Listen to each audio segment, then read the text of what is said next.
Na kati kuna mozole tonga mati.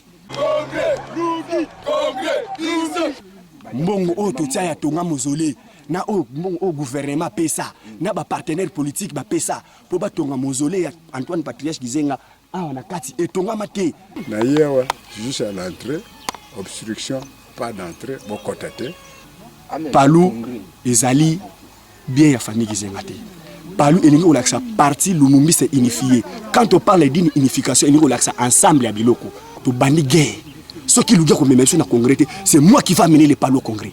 Je vous dis ça aujourd'hui et je confirme. Chacun qui souffre d'abord de l'expression. Dans un parti politique, la succession se fait par un destin. Le premier anniversaire du roi Patriarche Antoine Gizenga, au Azalaka Mokonzi, la Bissopé Azati, le bien Kakoufa. Que les morts ne sont pas morts parce que Bidé n'a toujours la Bissot. Bissot Tondima Palou, l'herbe lobby que va faire l'anniversaire. D'abord le programme a été éclaté. Anniversaire Mounene des Anatikout, où le secrétaire général n'a quelques cadres, Bazakuna, danseurs, animateurs, réunions, mais Bissot Boyo, tu as une possibilité à aucune équité. Alors, tu l'as dit, non, comme si tu as Bouma, et vous avez tous la cérémonie, et c'est pourquoi moi, personnellement, parce que déjà, chef de service d'archives dans la chaise à Palou, je dois aller honorer mon chef, mon patriarche.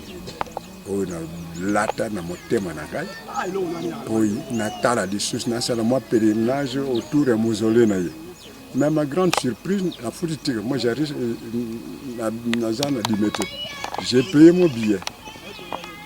Na yewa juste à l'entrée, obstruction, pas d'entrée, bon côté. Le nombre de personnes est déjà acquis mon côté à côté. Je dis, je me présente, je suis un cadre aussi. Mais pour mon adresse, c'est le Patrice par petit tour na Gossada, on me refuse d'entrer. Mais tant que ça c'est que on a monté pas beau pas journaliste pas côté. Non, donc quand le babatonga c'est faux parce que jour tout ça là qui déplacement à mausolée la place où provisoirement enterré. Notre levé corps de le mausolée était déjà au point. Nous devons être sincères. Tous allons être emportés par une colère ou par le fait que le mausolée a déjà été fait. Ceux qui vont permettre de mausolée et ceux qui ont vu les images, Mokolo, Yobiso, le corps, le patriarche de Chibomango vers Chibomango, jusqu'ici, je crois que les journalistes ont pu filmer. Non. Là, moi, personnellement, parce que Ngana y a 4 ans. Mais quand elle dit que bon, ça je ne sais pas, hein. Mais moi, mon humble vie n'est pas correct. Mais c'est qu'à 17 ans, il y a des chefs pour le moment, chef, Isaïe, Louis Kinzenga. C'est qu'il y a un petit monde de beaux côtés. Les gens ne comprennent pas.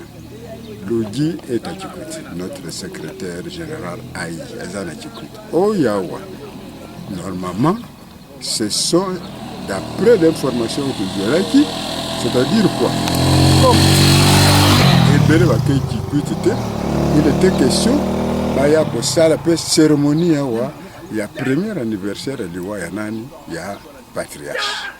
Le Guy n'a pas donné l'ordre que non, ça, à mon entendement, je ne connais rien. Il n'y a pas beaucoup de policiers, beaucoup de... Non, il y a des gardes depuis longtemps.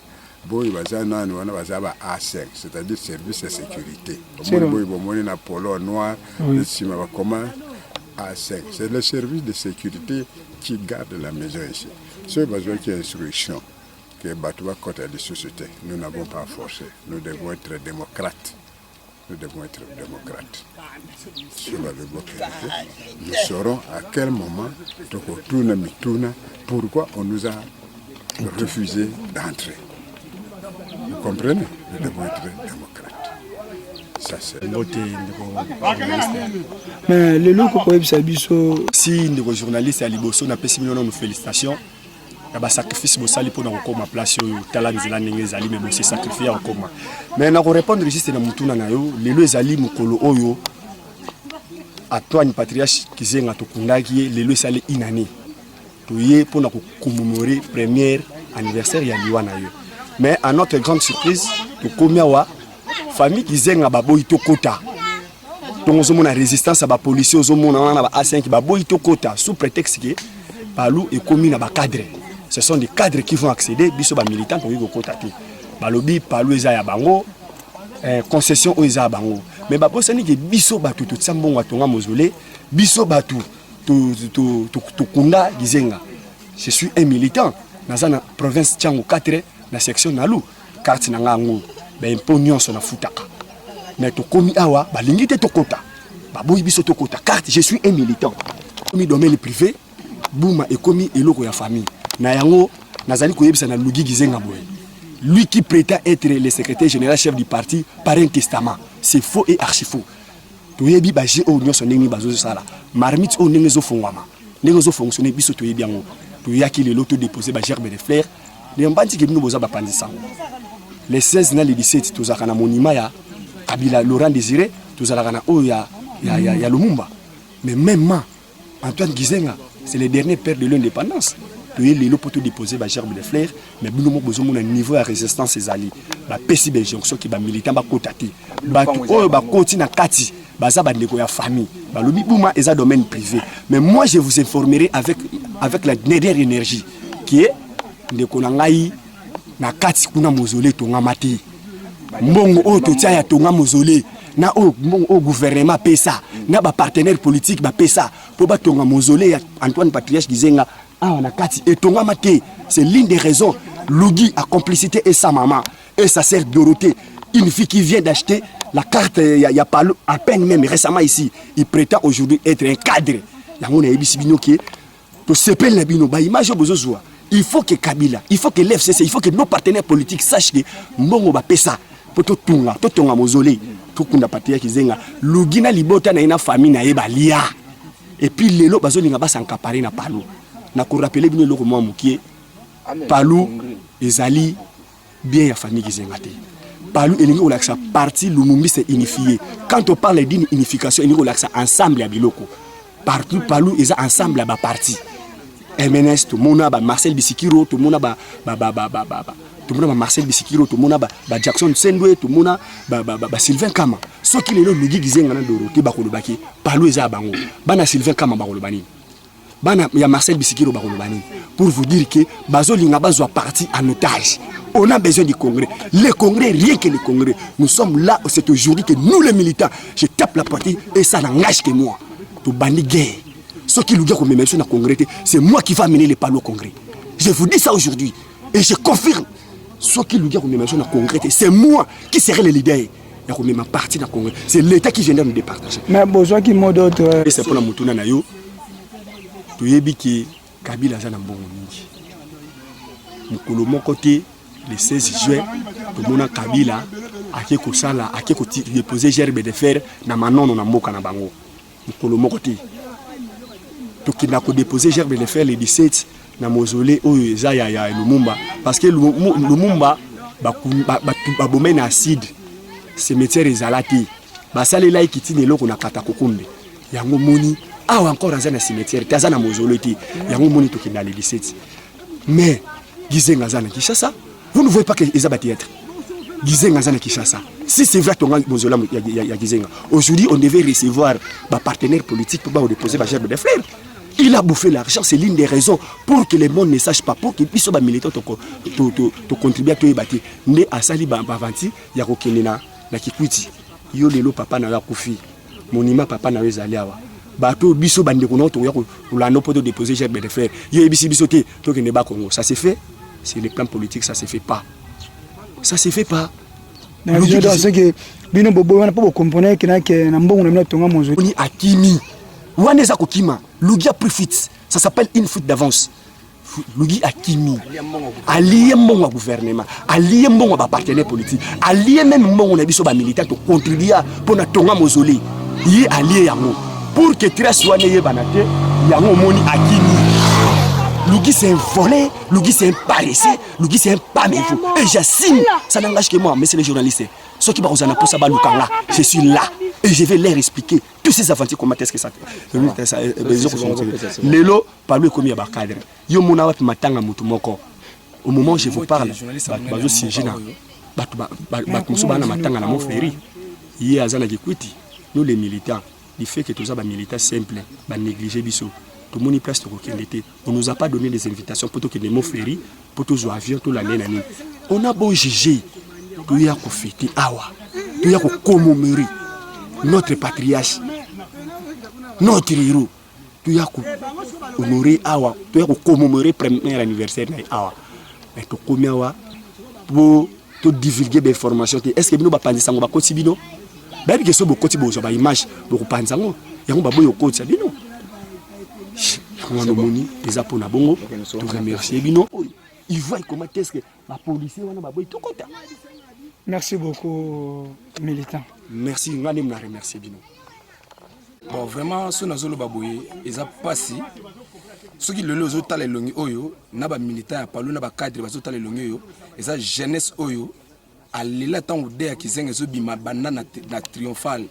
Ma mis tanga ba l'examen ba télévision zangai mais lelo patriarche Antoine Kizenga kufa c'est héros national lelo jour oya kufa vraiment flair ba ya kotikate et ça libiso pasi nazo tanga de sortie ça nyoso ya bandundo bazolanda biso ba politicien nyoso ya Congo na FCC na ba nyoso bazolanda biso vraiment ils allaient soni na chef de l'état président Fatih Tshisekedi Tshilombo papa to vota yo opesa mongo po bakunda patriarche Antoine Kizenga mais yaka zo mutuka yako tala place bakunda Kizenga papa ko sala yo soni e ko sala soni héros national bazwa mbongo balia parce que le biso to futa ba mbongo lelo toye poto ta fleur na place à patriarche Antoine Kizenga bati biso ba soda bati biso bato komo benga na biso ye tata na ya kufi lelo to mona papa Kisekedi ba utu ko ta fleur place bakunda kiye lié loko ayibi ke place oyo ya papa Kizenga atongate akimi akesala kikwiti kuna ata monima Kizenga ezalaka te place bakosa onera Kizenga eza awa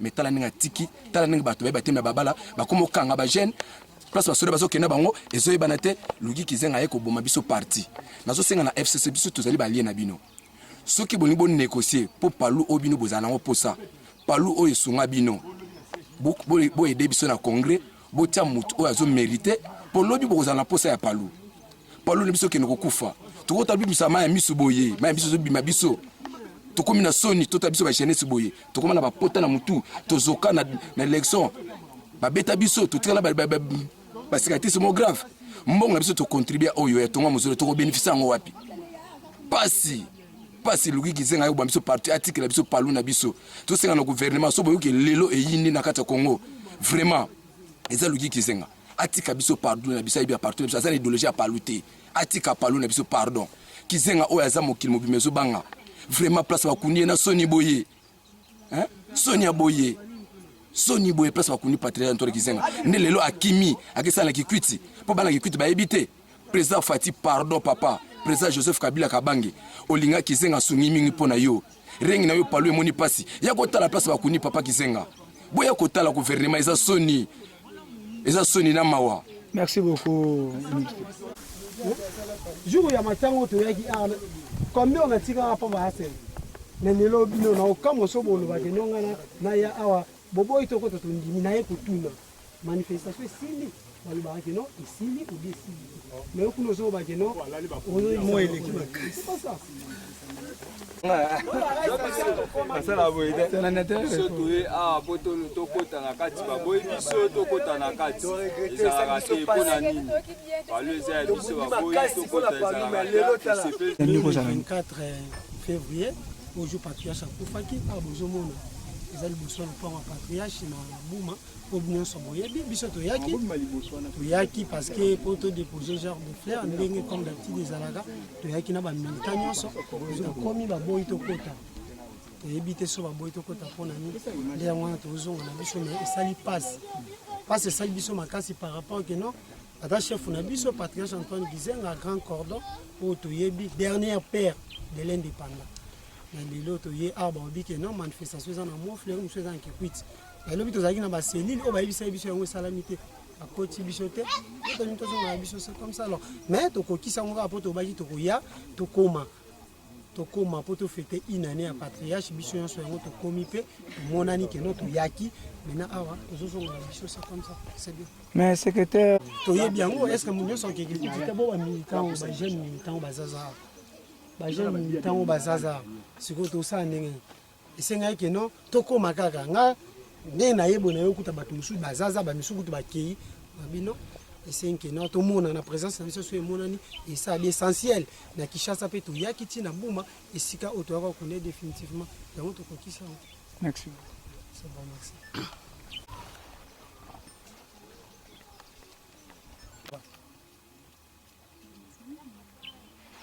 Oui, je me dis que on a le bagage de tout le monde a un siège. Même oral. Tout le monde a un siège. Yoka mwana oyo